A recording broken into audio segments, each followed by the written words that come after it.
Coffee आ गई भाई।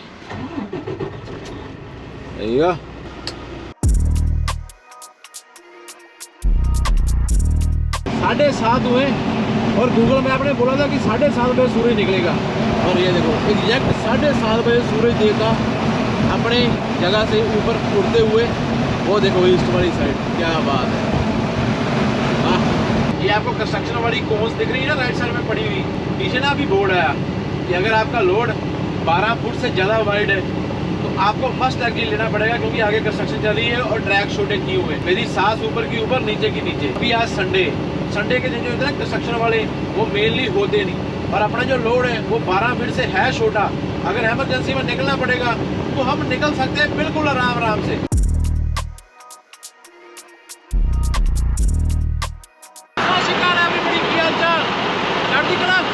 चढ़ती कढ़ाई होनी चाहिए। 300 किलोमीटर सफर करके हाईवे 281 और एग्जिट नंबर 310। अपना जो परमिट है ना वो बोलता कि यहाँ से लेफ्ट ले लो, और ये जो हम यहाँ पे खड़े ये ऑलरेडी I-90।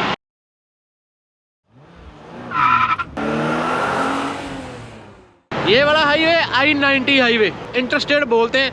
इंटरस्टेट सबसे बड़े हाईवे अमेरिका के। आप लोगों ने बहुत सारों ने सफर भी किया होगा। 1956 में यूएस हाईवे को बनाने का काम जो है ना वो पास हुआ था, लेकिन एग्जैक्टली जब इनके पूरे हाईवे बन के कंप्लीट हुए और इन्होंने पूरे नाम दिया उसका, तो ये 1992 में पूरा नामकरण कर दिया था इंटरस्टेट हाईवे का। उसके बाद में स्टेट हाईवे आते हैं, फिर उसके बाद में स्टेट हाईवे, लोकल हाईवे आते हैं। तो ये जो है ना ये स्टेट हाईवे बोला जाता है, इसको यूएस हाईवे बोल देते हैं। 281 नंबर जो है, बिलियंस डॉलर का खर्चा आया था उस टाइम के ऊपर कंप्लीट करने में, और इनकी जो टोटल लंबाई हो जाती है ना वो 80,000 किलोमीटर के पास में पूरे अमेरिका में, 78,000 किलोमीटर प्लस। जो चीज़ मेरे को लगती है ना कि ये डिटेल में बताने वाली है, मैं बता देता हूँ कि काफ़ी आसानी हो जाती है, बड़ा फर्क पड़ जाता है उससे। ये हम I-29 लेके आए, फिर बाद में मैंने I-90 के ऊपर ना राइट मारा, लेकिन इन्होंने बकायदा लिखा हुआ 84.48। ये जो 84 है ना, I-29 से 84 नंबर एग्जिट लेके मैंने I-90 वेस्ट उठाया वहाँ से। ये मैं सोच रहा था 310 क्या है, ये चीज़ समझ नहीं आ रही थी। ठीक है, फिर 310 क्या चीज़ है। मैंने जब यहाँ पे आया 281 हाईवे मैंने देख के मैंने देखा भी अभी 281 हाईवे सामने से निकल रहा है, मेरे को लेफ्ट जाना है, तो 310 नंबर इसका एग्जिट है। ये देखो, मीन्स की आपके परमिट के ऊपर हर एक चीज़ डिटेल में बताई होती है। वो अभी अपने को, मैं तो पहली बार ऐसा काम कर रहा हूँ अमेरिका में ओवरसाइज का, तो इसलिए मेरे को मालूम नहीं था, लेकिन आज मेरे को मालूम पड़ गया कि ये हर एक चीज़ का मतलब होता है। आपको ढूंढने में परेशानी नहीं होगी अगर आप दिमाग से अपना परमिट देख रहे हो। वैसे आपका परमिट बोलता है कि आप लॉन्ग लोड को या ओवरसाइज लोड को आप शोल्डर के ऊपर खड़े नहीं कर सकते। और यही 281 लेके हमने एक नई स्टेट में घुस जाना है, नब्रास्का। इसके बाद में नब्रास्का आएगी। अभी ट्रक वाला मैप जो है ना मेरे को बोल रहा था कि तू I-90 लेके सीधा जा इंटरस्टेट पे, लेकिन इंटरस्टेट हाईवे है तो बड़े मजेदार है। इंटरस्टेट ऐसे हाईवे होते हैं जिनके ऊपर ना तो आपको कोई इशारा आएगा और ना ही आपको कहाँ पे रुकावट बनेगी। फ्रीवे बोल देते हैं इसको। और यहाँ से ले लिया हमने लेफ्ट, ही अपने को सिंगल हाईवे आ गया, सिंगल रोड है 281 हाईवे। लेकिन अभी अपने को लिखा ही है अभी 281 पे जाना है, तो जाना 281 पे पड़ेगा। हर एक इंटरसेक्शन के ऊपर तकरीबन कोई ना कोई पंप या कोई ना कोई ट्रक स्टॉप आएगा ही आएगा आपको। स्नो वाले एरिया से बाहर नहीं निकले हम। टेम्परेचर मेरे को यहाँ पे 6 डिग्री है, पीछे मेरे को 1 डिग्री टेम्परेचर था। जैसे ही आपने इंटरस्टेट छोड़े, अभी यूएस हाईवे पकड़ लिए ना, तो यूएस हाईवे के ऊपर यहाँ छोटे छोटे टाउन आपको मिलेंगे, उसमें आपकी स्पीड जो है वो जगह जगह में कम होती नजर आएगी। ये देखो अभी यहाँ पे स्पीड जो है ना वो 35 माइल की है बस। इंटरस्टेट के ऊपर कोई ब्रेक नहीं लगती, सफर ऐसे ही जाता है। यूएस हाईवे के ऊपर बीच बीच में छोटे छोटे टाउन आएंगे, स्पीड कम होगी आपकी, आपको कम करनी पड़ेगी। ये तो फिर पुलिस वाला कम करवाएगा।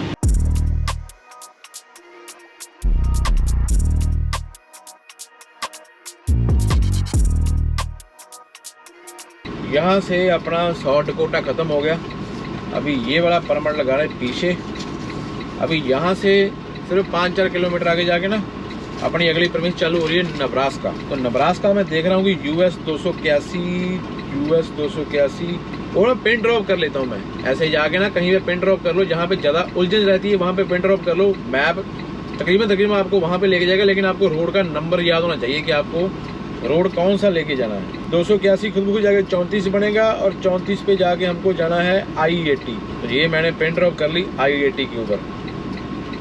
आई वाह, सीधा 281 अपने को लेके आ रहा है। टिकट बहुत बड़ी मिलेगी अगर आप दूसरे किसी रोड के ऊपर चढ़ गए ना जाके गलती से। लेकिन ये 281 हाईवे ना, ये टाइम बड़ा खा रहा है। अभी मैं आपको ड्रोन उड़ा के दिखाऊंगा, ड्रोन उड़ा के देखते हैं आगे माहौल बड़ा जबरदस्त है।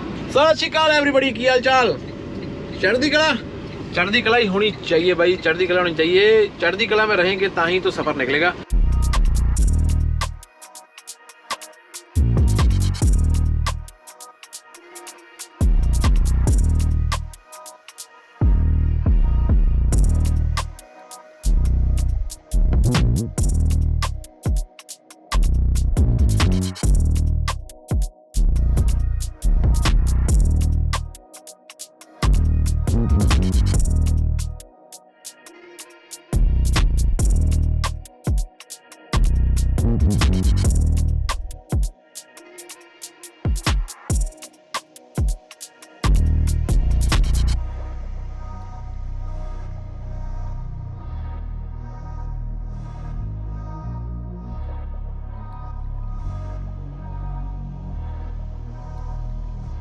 थोड़ा टेढ़ा करके रोकना पड़ा क्योंकि जगह बहुत कम थी। इस तरफ से मैंने ऐसे अंदर घुसा के ऐसे घुमा के लगा दिया। अभी यहाँ से आराम से निकल जाएगा मेरे ख्याल में, कि या नहीं?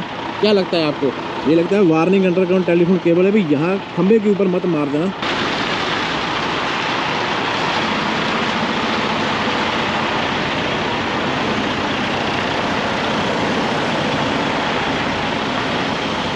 जुर्माना बहुत ज़्यादा होता है जब ऐसे वाले खंबे के साथ में अपना ट्रेलर या ट्रक टच हो जाए। ये है भाई कोट रैंडल डैम। कोट रैंडल नाम का एक डैम है, उसके ऊपर से हम अभी निकल के जाएंगे।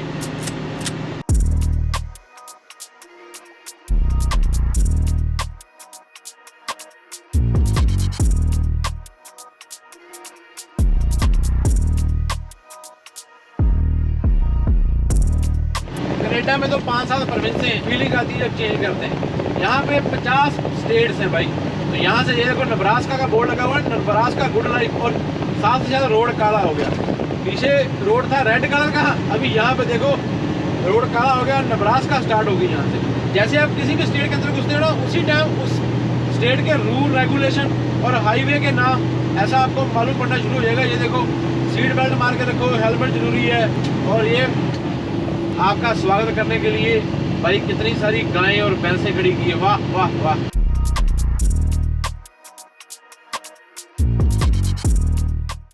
इंजन ब्रेक की आवाज देखो, आवाज।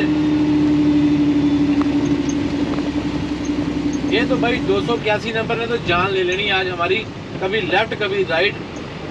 अमेरिका में आके भी ऐसे स्टॉप साइनों से लेफ्ट मारना पड़ रहा है, तो क्या ही बनेगा हमारा, क्या ही बनेगा हमारा।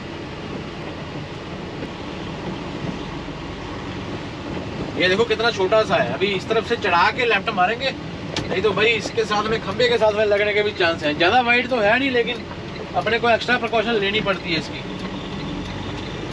और जब भी हमने लेफ्ट करना है ना, आपकी मुंडी पहले आगे फिर पीछे ऐसी होनी चाहिए कि आपका लोड निकल आया ना, नहीं तो बाद में पीछे से आवाज आती है। जब वो आवाज आ जाती है ना, तो समझ लो कि आपकी जिंदगी में एक ऐसी आवाज आ गई कि फाइन पे फाइन, फाइन पे फाइन। वहां से हमने लेफ्ट किया ना, 700 मीटर से राइट करेंगे, यानी कि 281 जो है ना, वो स्टॉप साइन से लेफ्ट हो जाता है, फिर आगे से राइट। भाई सीधा बना दो यहाँ से ही आगे। ऐसे वाले टाउन में देखो ये पिके बुके रोड पे लगे हुए, कारें लगी हुई हैं, बड़ा ख्याल रखना पड़ता है यार।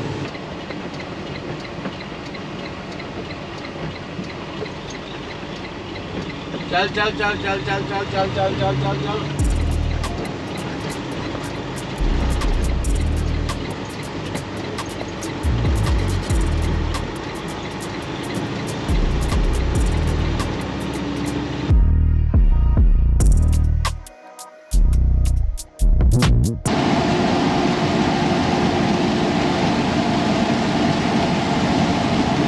कोई भी नया ट्रक लेके आते हैं ना, उसकी सारे ट्रक में मालूम ही पड़ता है कि क्या क्या प्रॉब्लम है। अभी इसके डीप बॉक्स वाला ब्लोअर आगे वाला जो होता है, उसमें हीट नहीं आ रही, उसमें हवा नहीं आ रही। तो अभी बाहर बारिश हो रही है तो पूरा जो है ना फोग शीशे के ऊपर आ रहा है और दिखना बंद हो जाता है। डीप बॉक्स वाला ब्लोअर नहीं चलता तो स्लो कर रही है, मौसम टेम्परेचर माइनस भी हो गया, बड़ी दिक्कत आएगी आपको रास्ते में। अभी मेरे को आ रही है, ये देखो no traffic allowed on 23, 25, 26। Nebraska के हाईवे के ऊपर ना वाइड लोड नहीं आने देंगे, क्योंकि इनका ना UNL होम स्पोर्टिंग इवेंट है। तो इन्होंने खास करके परमिट में ये देखो लिखा हुआ है खास करके कि ये 3 दिन है ना, ये holiday travel restriction, travel is restricted all day 23 को, 25 को, 26 को। और ये वाला काम थोड़ा सा गलत हो गया, ये काम करना बंद कर दिया इसने डीफ्रॉस्ट वाले ब्लोअर ने। उसकी वजह से देखो कितना पंगा हो रहा है। जब हम इसको यहाँ पे करते हैं ना तो ये भाई साहब इधर से कोई हवा नहीं मारते। इतने सारे ट्रक देख के ना वो मैंने भी लगा लिया अपना लाल रंग का, दूर से पहचाना जाता है कि लाल रंग का ट्रक आ रहा है। इतने सारे ट्रक देख के ना आधा किलो खून तो बंदे का ऐसे ही ज़्यादा हो जाता है कि भाई कितने ट्रक लगे हुए तरह तरह के। अमेरिका में आके ट्रक भी रंगदार हो जाते हैं, जैसे मैंने आपको पहले भी कई बार बोला होगा। तो यहाँ से बस अपना लोकल रोड वाला सफ़र ख़त्म हो गया। यहाँ से हमने भाई I-80 पकड़ना है, इंटरस्टेट हाईवे I-80, जो अमेरिका का सबसे लंबा इंटरस्टेट हाईवे के बारे में बहुत सारी जानकारी दे दी मेरे ख्याल में आज। यहाँ पे सबवे और शावर मैंने लेना, रात को जहाँ पे रुकेंगे ना वहाँ पे शावर लेने का प्लान किया। यहाँ अभी सिर्फ सबवे लेके निकल जाते हैं, क्योंकि अपने को वही प्रॉब्लम है, सनसेट से आधा घंटा बाद तक चला सकते हैं, उसके बाद चला नहीं सकते। जितना भी सफ़र निकलता है सही है। कल सुबह फिर नई स्टेट में जाएंगे, नई जगह में। और ये देखो लेने देखो कितनी होगी यहाँ पे, वहाँ से शुरू कर लो और वो आखिर तक जा रही है। इतनी लेन है यहाँ पे ट्रकों की, डीजल डालने के लिए एक टाइम के ऊपर। ये कोई ट्रैवल प्लाजा नहीं है भाई, अच्छा बड़ा एक मॉल है छोटा। देखो सर तरफ देखो, वो देखो सामने 4 फ्रेंचाइजी, यहाँ पे सामान ही सामान है। मैं ट्रक चेन ढूंढ रहा हूँ कि ट्रक की चेनें मिल जाए। उसका रेट देखो कितना लगा हुआ है यहाँ पे। ये चेन्स पड़ी हुई है देखो, टायर साइज, ये सारे तोड़े जो ना चेनों के ही लगे हुए हैं। ये देखो ये बड़े टायरों की, और ये इनका प्राइस लगा हुआ है यहाँ पे। अपने वाली ये होगी। आगे जहाँ पे लब में जहाँ रात को रुकना है मैंने, वहाँ पे मैंने कॉल की तो वो बोलते हैं कि अपने पास लगी हुई है 149 प्लस टैक्स। तो वहाँ से पकड़ लेंगे और कंपनी को सस्ता भी पड़ जाएगा, क्योंकि इसमें गलती मेरी भी है, मैं भूल गया था लेके आने के। तो 200 किलोमीटर आगे जाके उठा लेते हैं।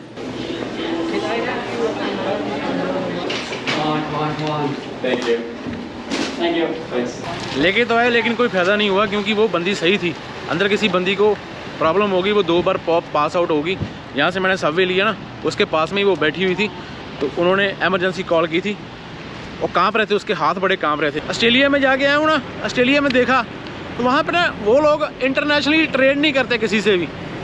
ऑस्ट्रेलिया की ट्रकिंग ऑस्ट्रेलिया में ही रहेगी, लेकिन यहाँ पर कनाडा, अमेरिका और मैक्सिको, ये 3-4 कंट्रियाँ, इसकी वजह से। और पॉपुलेशन बहुत ज़्यादा है। पॉपुलेशन ज़्यादा होने के चक्कर में ट्रकिंग है कितनी, जिस तरह भी दिल करता है मुंडी घुमा लो, पीछे ट्रक ही ट्रक दिखाई देंगे। और लाल वेस्टर्न स्टार के पास में लाल ही पीटर बेल्ट। I-80 भाई जी।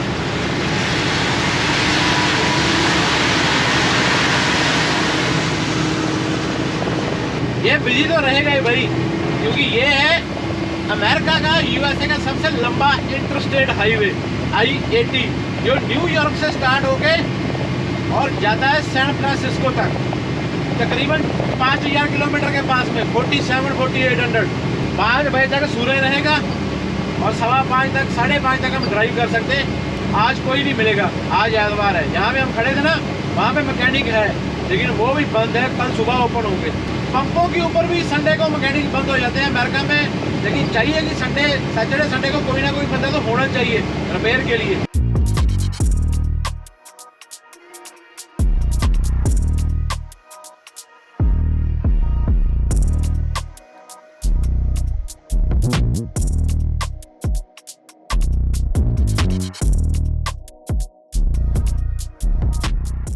मैं पता क्यों डाल के देख रहा था, ये देखो 4 के 4 डंडे ही हैं। किलोमीटर हमने निकाल दिए 1500। अभी बस एक ही है, पार्किंग मिलनी चाहिए अपने को।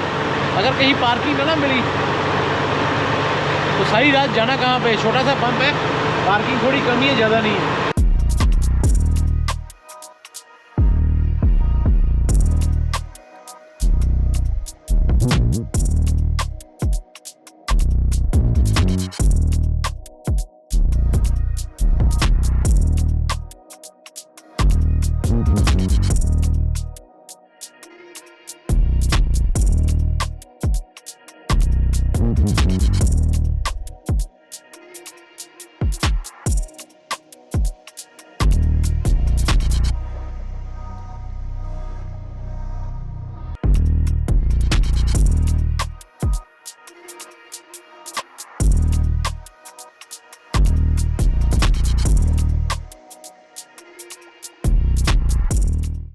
सारा पंप खचा खच भरा हुआ है, देखो कहीं जगह नहीं मिल रही। ये भाई एक है, इसके लिए एक पार्किंग है ये वाली। आया आया भाई, मैं पीछे कर। ये 2 पार्किंगें हैं, लेकिन मेरा लोड मेरे ख्याल में घुसेगा नहीं घुसेगा, मैं श्योर नहीं हूँ। कहाँ टेढ़ा हो गया ट्रक उसका, देखो कितना टेढ़ा। चाहे जितना मर्जी हो जाए, लेकिन बस किसी के साथ में टच नहीं होना चाहिए। वैसे मैं भी ट्राई कर सकता हूँ अगर यहाँ पे, लेकिन बड़ा घुमाना पड़ेगा यार, टायर मरोड़ने पड़ेंगे पूरे। एक बंदा भी चाहिए पीछे, बाकी उसको ड्राइवर साइड में बढ़िया दिखता होगा। ये एक बढ़िया टिप होती है, आप ना अपने वाली साइड देख के बिल्कुल पास में रखो और जाने दो, क्योंकि इस साइड में ज़्यादा दबा के मत रखो, ये साइड में अपना ब्लाइंड हो जाता है। अभी देखो ये साइड में काफ़ी जगह है, वो सही कर रहा है। घुसा दिया भाई आपके भाई ने भी, देखो वो बंदा एक इशारा दे रहा है, वो शीशा नहीं आएगा यहाँ से, पूरा नज़दीकी मामला। लेकिन भाई अच्छा बैक कराता हुआ। अभी एक बार आगे ले लेते हैं थोड़ा सा और। Thank you.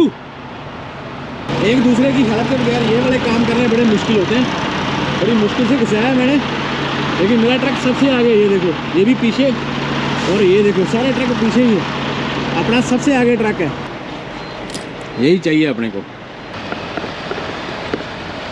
वो बोलते हैं नंगा नहाएगा क्या निचोड़ेगा क्या, पंप वालों का भी वही हाल है।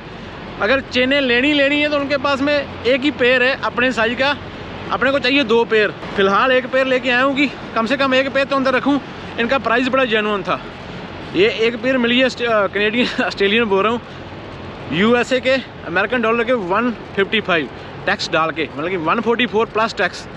इसमें 2 होती हैं, एक में 2 होती हैं। जमा किया था उसने, लाइसेंस वापस लेके आना पड़ा उसकी ट्रॉली दे के। ड्राइवरों के ऊपर ट्रॉली जितना भरोसा नहीं करते पंपों वाले। 4 चेनें अपने को मिनिमम चाहिए होती हैं। तो अगर हम कोलोराडो में घुसते हैं तो कोलोराडो में लॉ है कि अपने पास 4 चेनें होनी चाहिए। अगर हम पहाड़ों की तरफ जाते हैं तो उससे पहले चेन आप पेरी आएंगे, तो वो मसला बनेगा, क्योंकि अगर 4 चेनें नहीं है तो टिकट है।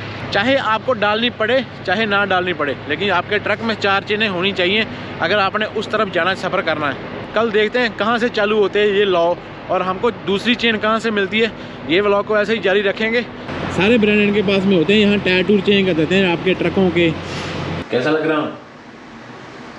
एक नंबर। ये अपना शावर था आज का, और ये हमने शावर में पक्का लगाया हुआ है। कई बार ना छोटी सी चीज़ के मगर ही पंगा हो जाता है। यहाँ पे ना लव्स के पास में एक इनलाइन ट्रक शॉप है, उनके पास में आया आउट ऑफ स्टॉक एक चेन से। ऐसे 5 की स्पीड के ऊपर ना ऐसे नीचे नीचे ले चलते हैं, इससे अपनी लॉग बुक बच जाएगी। नहीं तो एक बार लॉग बुक ड्राइव में गिर गई, वैसे तो गिर गई ऑलरेडी मेरे से, क्योंकि मेरी स्पीड अप हो गई थी। अगर एक बार ड्राइव में गिर गई तो फिर वापस हाथ में नहीं आती। फिर एक बार सर्कल स्टार्ट हो गया सुबह आपका, तो बस हो गया। ये कैनवर्थ वाला भी मेरी तरह सुबह सुबह गवाचा हुआ है कहीं, ये भी कुछ ढूंढ रहा है। कहाँ नीचे उतार दिया भाई, इतना भी वाइड लोड नहीं है मेरे पास में, लेकिन तेरा थैंक यू। ये 2-3 ट्रकों की पार्किंग है। मैंने यहाँ से लेके आके ऐसा घुमा के बड़ी मुश्किल से ऐसे पार्क कर दिया। ये 2 हैं, अभी मालूम नहीं दोनों में से किसी के पास में मिल जाए। एक तो पीटर बेल्ट वालों की है, एक बॉस वालों की है। मालूम नहीं कितना स्टॉक रखते हैं ये लोग, क्या करते हैं। अभी मैंने ना वो मेरे पीछे फ्लाइंग ये लव के पास में इस तरफ फ्लाइंग ये पे कॉल की। मैंने बोला मेरे को चेन चाहिए, बोलती है कि $230 प्लस टैक्स। अभी हम रात को लेके आए $145 प्लस टैक्स, तकरीबन $80 का एक चेन के जोड़े के ऊपर फ़र्क है दोनों पंपों के प्राइस का। अगर हमको यहाँ से नहीं मिली फिर गेम फंस जाएगी। लेकिन आगे एक छोटा सा टाउन भी है, क्या करेंगे यार, अभी देखते हुए जाना पड़ेगा। This is part of trucking. अगर हम चीज़ यार्ड से लेके आते तो कोई दिक्कत नहीं होनी थी, लेकिन दिक्कतें तो हमारे साथ में चलती रहती हैं, आपको मालूम है। दोनों शॉपों के पास में चेन नहीं है यार। अभी एक बंदे ने बताया कि आगे 30 माइल्स जाके आपका टाइम चेंज हो जाएगा, हम हो जाएंगे 1 घंटा पीछे। तो अपने पास काफ़ी टाइम है, तो 1 घंटा और अपने को आज ड्राइव करने के लिए मिल रहा है। लेकिन कोलोराडो में घुसने से पहले अपने पास में परमिट होना चाहिए, जो कि परमिट अभी तक अपने पास नहीं आया। अभी जाता हूँ मैं आगे बिग स्प्रिंग्स, और कोई ऑप्शन भी नहीं है, उनके पास से बाय करते हैं, क्योंकि उनके पास में चेन से ये बंदा बोला इनकी शॉप है आगे। ऐसे ढूंढनी पड़ती है भाई गूगल मैप के ऊपर या किसी को पूछ पाछ के, और कहाँ से आएगी, ऊपर से नहीं गिरेगी इन्फॉर्मेशन। ऐसे ही बंदा धीरे धीरे विद्वान बनने की कोशिश करता है, क्योंकि जैसे मैं पहली बार इस रूट के ऊपर आया हूँ, मेरे को काफ़ी चीज़ों का मालूम पड़ गया। ये भाई नॉर्थ प्लेटे नाम का टाउन था। अगर आपने ज़िंदगी में कभी इस इलाके में आके कोई चीज़ लेनी है तो हमेशा लव से लेना, फ्लाइंग ये के ऊपर मत जाना। फ्लाइंग ये वाले देखा ना आपने, $80 का एक चेन की पेयर के मगर फर्क डाल रहे हैं। नॉर्थ से साउथ आप कितना भी ड्राइवर कर लो, आपका वेदर, आपका टाइम चेंज नहीं होगा। विनिपेग से निकलो टेक्सास तक एक ही टाइम चेंज रहता है, लेकिन जैसे ही आप अपनी लोकेशन से वेस्ट या ईस्ट की तरफ मूव होते हो ना, तो फिर थोड़ी थोड़े टाइम के बाद में टाइम चेंज होता रहता है। वो देखो सामने कौन आ रहा है। जैसे फ्लाइंग जे पंप के अंदर घुसा हूं ना, तो सामने आ रहे हैं भाई साहब पुलिस वाला अंकल। इनसे बड़ा बच के रहना पड़ता है, क्योंकि अपने पास वैसे सामान तो पूरा ही है।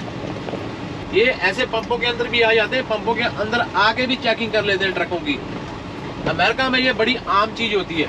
जहाँ पे रुकने के अपने पास दो कारण है, एक अपने पास परमिट नहीं है, दूसरा टायर चेंज हमने यहाँ से लेनी है। मोटर नहीं होने के कारण ना मेरे जैसे बंदे से भी गियर बड़े आसानी से बढ़ रहे हैं। काफी बड़ी पार्किंग है, फ्लाइंग का पंप है साथ में, और साथ में बॉस ट्रक वाले। अभी जाके देखते हैं क्या पैसा मांगते हैं।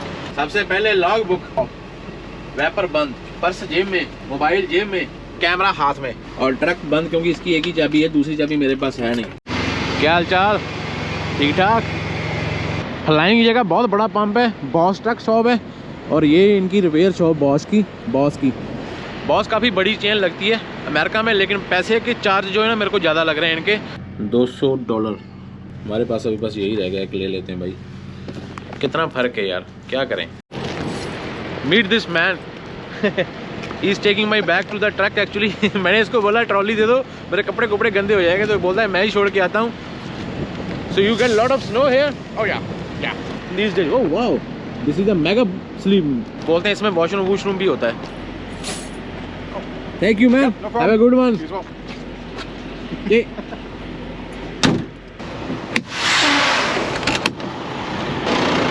इस साइड कुछ भी दिखाई नहीं दे रहा, ब्लाइंड हो गया।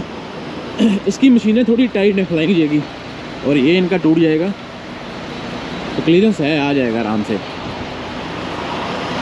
जब नहीं दिखता ना नीचे उतर जाओ, ये तो बाद में बहुत लंबा जाएगा। इस साइड से सही है, इस साइड को थोड़ा और खींच लेते हैं। एक ही झटके में सारा काम हो गया। ये भी ले लिया, पिज़्ज़े पड़े हुए देखो, और ये भी ले लिया। न्यूट्रन ख़त्म होने वाला था तो मैंने इसको भी उठा लिया। ट्रक ना, जब आपका ट्रक लाइन से आगे पुल किया हुआ है तो पीछे वाले ट्रक से तेल डालने से पहले आप बाहर निकलने चाहिए, इसलिए मैंने भाग के वहाँ पे काम किया। देखो पीछे ट्रक आ गया, हम रेडी हैं, परमिट आ गए बाबा जी। बाकी अभी सब चढ़ती कला में, उसका नाम लेके निकले भाई। और चढ़ती कला में अपने मन में चढ़ती कला रखते हैं, चढ़ती कला ही रहेगी ना। पहले मैं सोच रहा था रोटियां गर्म करके खाते हैं, लेकिन फिर प्लान चेंज हो गया सबवे देख के। फ्लाइंग और लव के ऊपर जो सबवे होते हैं ना, तो अगर आपके पास में पॉइंट है, जैसे लव सबसे ज़्यादा पॉइंट देता है अगर आप डीजल डलवाते हो, तो पॉइंट के ऊपर भी आपको सबवे मिल जाता है। लेकिन मेरे पास अभी पॉइंट बहुत कम है, क्योंकि मैंने 2 दिन से जो कार्ड स्वैप किया ना लव के पॉइंट के लिए, वो मेरा कार्ड जो है ना वो बंद हुआ पड़ा है। अगर 6 महीने आप लव का कार्ड यूज़ नहीं करते तो ये बंद कर देते हैं। और हमको यहाँ से निकलना है हाईवे के ऊपर, और ये ट्रक जाएगा इस साइड में, तो मैं यहाँ पे ब्रेक मार लेता हूँ, उसके जाने के लिए रास्ता बना रहेगा। बस अभी 10, 15, 20 किलोमीटर और हम निकल जाएंगे, कोलोराडो के अंदर घुस जाएंगे। लेकिन इतना अच्छा है कि कोलोराडो और न्यू मैक्सिको जो आगे वाली 2 प्रोविंसेस हैं, इन्होंने अपने को दिए हुए हैं सारे इंटरस्टेट हाईवे। तो अगर इंटरस्टेट हाईवे अपने को मिलते हैं तो इसका बड़ा बेनिफिट होता है, वहाँ पे ब्रेक कम लगती है बंदे की। ट्रकिंग एक ऐसी चीज़ है, यूएसए की ट्रकिंग एक अलग ही सिस्टम है, खास करके फ्लैट डेक के ऊपर। वैन लेके जाते हैं ना, तो वैन में हमको ज़्यादा मालूम नहीं पड़ता। अगर आपने ट्रकिंग स्टार्ट करनी है तो आप आराम से वैन से स्टार्ट कर सकते हो, जैसे मैंने की थी। हर एक दिन ज़िंदगी में कुछ ना कुछ नया होता रहना चाहिए। तो ये कितनी चीज़ें मालूम पड़ी है। सबसे बड़ी चीज़ मालूम पड़ी है कि टायर चेन नहीं भूल के जानी है, चाहे आप वैन चला रहे हो चाहे आप रीफर चला रहे हो। I-80 सर्दियों में बहुत बंद होता है, यहाँ पे बहुत स्नो पड़ती है ये वाले एरिया में, लेकिन इस बार स्नो लेट है। बातों ही बातों में मैंने आपको बताया नहीं भाई, गियर कितने स्मूथ जा रहे हैं देखो। बस जब 7वां गियर डालना होता है ना, तभी थोड़ी सी आवाज़ आती है, लेकिन अगर आप उसका RPM थोड़ा हाई करके डालते हो तो कभी कभी वो भी सही जाता है। देखा, RPM हाई करके डाला, ये भी सही हो गया। 5 किलोमीटर से 76 डेनवर सबसे बड़ी सिटी है कोलोराडो की। ये देखो, ये जा रहा है I-80 वापस सीधा वेस्ट को। I-80 चलता है ईस्ट से वेस्ट, वेस्ट से ईस्ट। अभी हम जा रहे हैं साउथ 76 डेनवर लेके, क्योंकि अपने को प्रॉपर वेस्ट नहीं जाना। अपना जो डेस्टिनेशन है वो है लेफ्ट साइड में, ऐसा एरिजोना साउथ में। तो इसलिए हमने यहाँ से रास्ते अलग कर रही हैं। वो समझ लो कि झगड़ा हो गया, तुम अपने रास्ते मैं अपने रास्ते। I-80 अभी हमारे हाथ में वापस नहीं आएगा।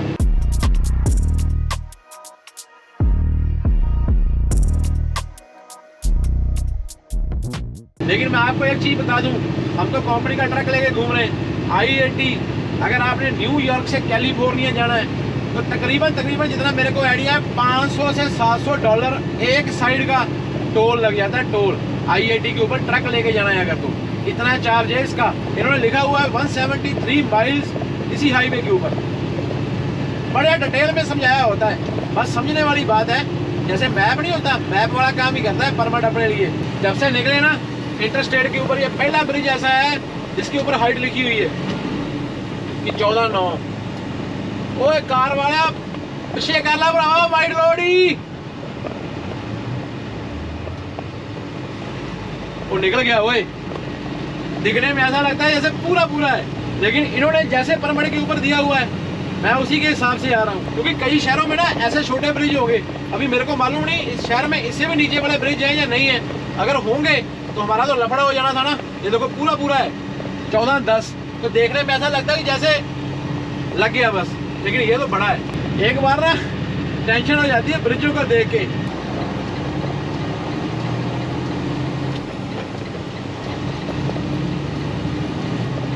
भाई आ लेने दे, राइट लेन में आ लेने दे भाई जी, तेरा थैंक यू होगा, थैंक यू।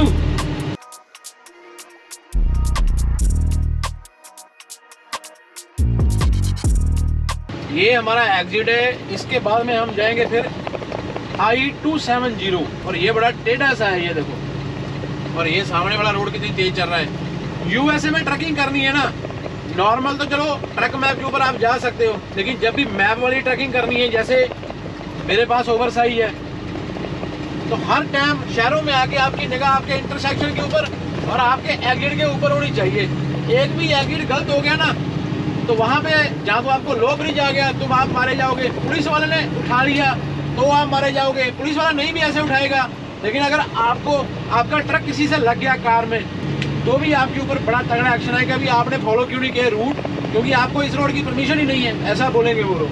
तगड़े जाम के बीच में आपका बाई और ओवरसाइज लोड और जो पीछे वाली कारें आती हैं, क्योंकि ये जो ऐसे वाले ट्रैक हो जाते हैं ना, तो राइट साइड में भी कारें, इस साइड में भी ट्रैफिक है, तो बड़ा पीछे ख्याल रखना पड़ता है। वो जो उसके टायर की हब है ना वो बाहर है, अगर कोई सोया हुआ बंदा आ गया ना भाई वो तो पक्का लटक जाएगा इसके साथ में कार वाला। तो ये थोड़ा सा नज़दीकी मामला है। यहाँ पे यहाँ ही अपने को रश मिलेगा। जैसे हमने यहाँ से राइट लेनी है तो अपना रश खत्म हो जाए, राइट हमने लेनी है पूरे 2 किलोमीटर के बाद में। 70 के ऊपर जाम लगा हुआ है, ये I-70 जा रहा है। किसी भी जिसके आगे आई लग गया उसके ऊपर आपको कोई भी इशारा नहीं आएगा, ये ग्रांटेड इन्होंने किया हुआ है, लेकिन फिर भी जाम लग जाता। देखो कितनी ट्रैफिक होगी। वैसे तो जैसे हम घूमते रहते हैं ना,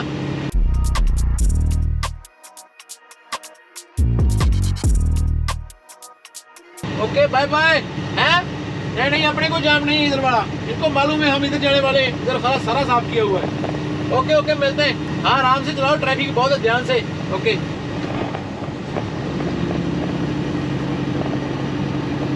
वो लाइन बंद हो गई। ओए रुक गया, कार वाला नीचे से आ रहा था। वैसे तो पेपर देखना ज़्यादा सही नहीं होता, इसलिए मैंने ऐसे साइड में रखा हुआ है कि अपना ध्यान इसके ऊपर जा सकता है। ये बड़ा ना मुसीबत वाला टाइम होता है जब एक ही हाईवे होता है, साउथ और नॉर्थ होता है, ईस्ट या वेस्ट होता है। तो मैं वो देख रहा था कि मेरे को किसके ऊपर भेज रहे हैं। मेरे को बोलते कि ये साउथ कोलोराडो स्प्रिंग्स लेके जा, तो यहाँ से एक ही हाईवे लेकिन डायरेक्शन 2 हो गई। ये डेनवर शहर था, डेनवर को क्रॉस कर रहे हैं हम, शहर के बीचों बीच से जा रहे हैं, लेकिन अभी तो ऑलमोस्ट हम बाहर निकलने वाली हैं।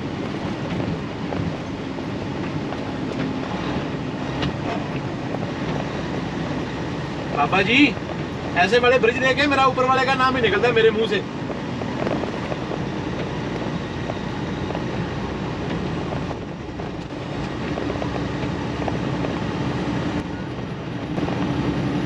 वाह, जब अंधेरे के बाद में रोशनी आती है ना जिंदगी में, बड़ा मजा आता है एकदम। अभी ये मेरे को बोल रहा है कि सीधा जाइए, 700 किलोमीटर के बाद में इसी हाईवे से 40 लेना है तुम्हें, लेकिन जो अपना परमिट है वो कुछ और ही बोलता है।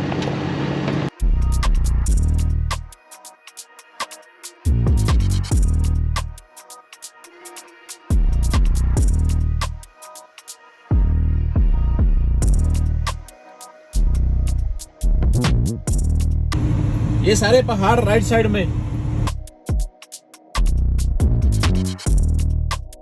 वेलकम टू विंटरलैंड भाई जी। थोड़ी थोड़ी फ्लरियां स्टार्ट हो गई, अपनी पहली स्नो है। मौसम करवट लेता हुआ, मौसम चेंज हो रहा है। 0 डिग्री टेम्परेचर हो गया। कहीं भी टाइम, किसी भी टाइम नीचे रोड स्लिपरी हो सकता है। -1, 2, 3 के बाद में अपना आज का दिन सही सलामत निकल जाएगा। कल वाले दिन में शायद हम थोड़ी गर्मी वाले साइड में घुस जाएंगे, क्योंकि ये वाला जो इलाका है ना, ये स्नो वाला इलाका है पूरा। डेनवर का एरिया, I-25 चढ़ाई पड़ती हुई, मीठी मीठी मीठी मीठी। टाइम तो अपने पास पहले ही बहुत कम है भाई। मैंने सोचा था ट्यूसडे दोपहर को डिलीवरी करेंगे, लेकिन मेरे को अब लग रहा है कि मैं बुधवार 9-10 बजे के पहले डिलीवरी कर ही नहीं सकता इसकी। कभी कभी हाईवे इतनी बिजी हो जाते हैं कि वॉशरूम करने के लिए भी जगह ढूंढनी पड़ती है, मुसीबत हो जाती है। लेकिन 2-3 घंटे से ऊपर हो गए, सोच रहा था वॉशरूम करना है, करते करते कहाँ पे पहुँच गए। देखो Colorado springs, Olympic city, USA। कितना बिजी है I-25। एक बार लोड चेक कर लेते हैं, ये बड़ी जिम्मेदारी वाला काम है। ये हालचाल ठीक ठाक। ये फ्लरियां छोटी छोटी। Colorado springs, Olympic city of USA। कहता कितने आ गए, बहुत दूर आ गए भाई घर से। अभी भी स्टिल 1400-1500 किलोमीटर बाकी है। 24 ईस्ट। वैसे तो अपने को यही रोड सीधे सीधे जाना है, लेकिन आगे मेरे ख्याल में जहाँ तो कोई लो ब्रिज है, जहाँ पे कोई कंस्ट्रक्शन चल रही है, इन्होंने मेरे को ये वाला रोड ऐसा डाला जैसे सीधा जा रहे हैं, राइट मार के लेफ्ट, फिर आगे जाके लेफ्ट हो जाएगा, फिर राइट, फिर इसी रोड के ऊपर आगे जाके चढ़ जाएंगे। तो ये मालूम नहीं इन्होंने क्यों ऐसा किया है, ये अभी मिस्ट्री बनी हुई है। इसके ऊपर फोकस करना पड़ेगा। 35 माइल का ये टर्न है। और धीरे कर ला भाई, धीरे कर ला। Slow slow slow. कारों वाले तेज ही बहुत आते हैं यार। एक है सारा ये टाउन का एरिया, 4 माइल इसके ऊपर सीधा सीधा जाना है, फिर 16 के ऊपर राइट मारनी है। आप लोग भी परेशान हो रहे होंगे कि भाई ये कहाँ छोटे छोटे रोडों के ऊपर जा रहा है। जाना मैंने उसी के ऊपर है, लेकिन जैसा परमिट में दिया हुआ है करना वैसा पड़ेगा यार। जो वाइड लोड होते हैं या ओवरसाइज लोड होते हैं ना, वो बड़े अच्छे रोड होते हैं, बार बार वाले। ये लोगों के घरों में घुसाया हुआ है, देखो परमिट के हिसाब से। यहाँ पे ट्रक की पार्किंग भी है भाई, ये देखो आराम से ट्रक खड़ा हो जाएगा यार। इशारों में ना गियर बदल बदल के बंदे का दिमाग खराब हो जाता है। तो साइकिल वाले पराई रखी, पराई पीछे देख, पीछे इस तरफ कार है भाई।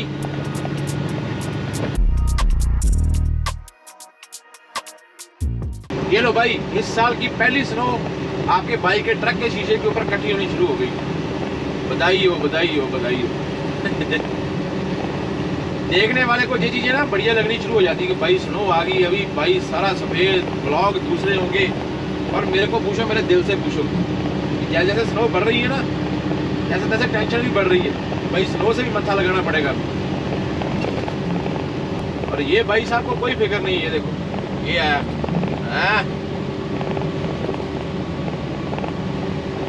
आपको ज्यादा मजा तो नहीं आएगा इस टाइम, की पूरा अंधेरा हो गया, आपकी फुटेज थोड़ी खराब होगी, लेकिन पहाड़ों में घुसे हुए भाई। न्यू मैक्सिको का बॉर्डर अपने को आने वाला है, लेकिन पहाड़ों में आगे मैनुअल ट्रक का अपना ही स्वाद हो जाता है, बस अगर गियर सही टाइम पे लगते रहे तो। भाई साहब ओ क्या हाल, इसको हेलो करना बनता है यार। ओ क्या हाल है भरा। ये मिट्टी डाल रहा है, नमक डाल रहा है। नमक जो स्नो के टाइम में नमक नहीं यूज करते, वो डाल रहा है, क्योंकि ये स्नो फ्लोर है और टेम्परेचर 0 डिग्री है। न्यू मैक्सिको की जो प्रोविंस है ना, वो अपने को आने वाली है। और यहाँ पे रात को मौसम फ्रीज होने के चांस बहुत ज्यादा है, क्योंकि ऑलरेडी 0 डिग्री टेम्परेचर हो गया।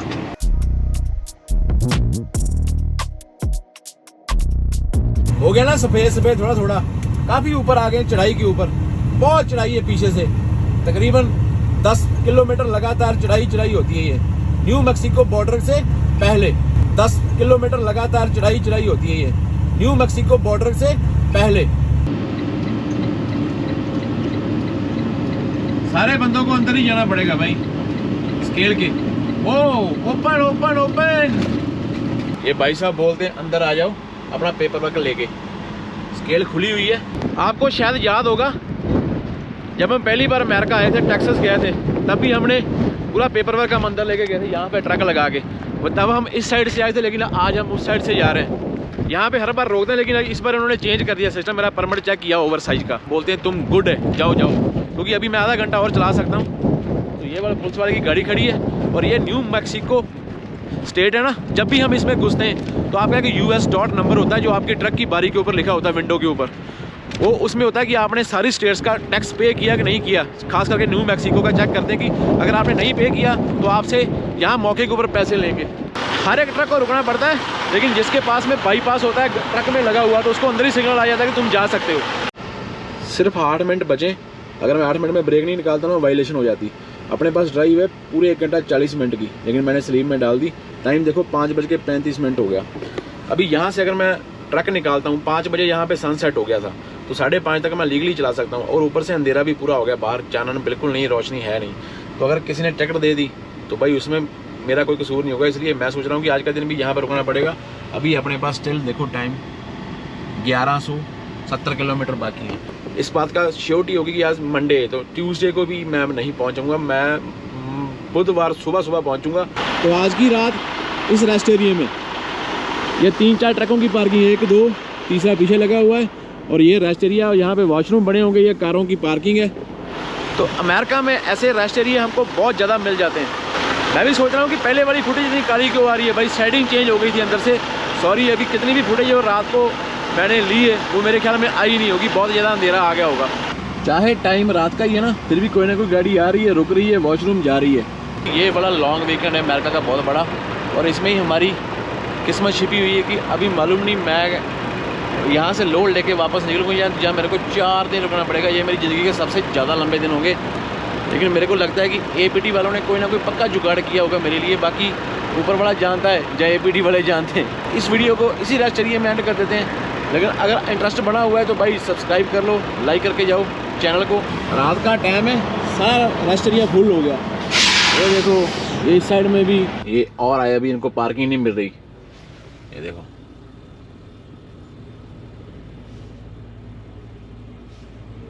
एक और आया, एक और आया।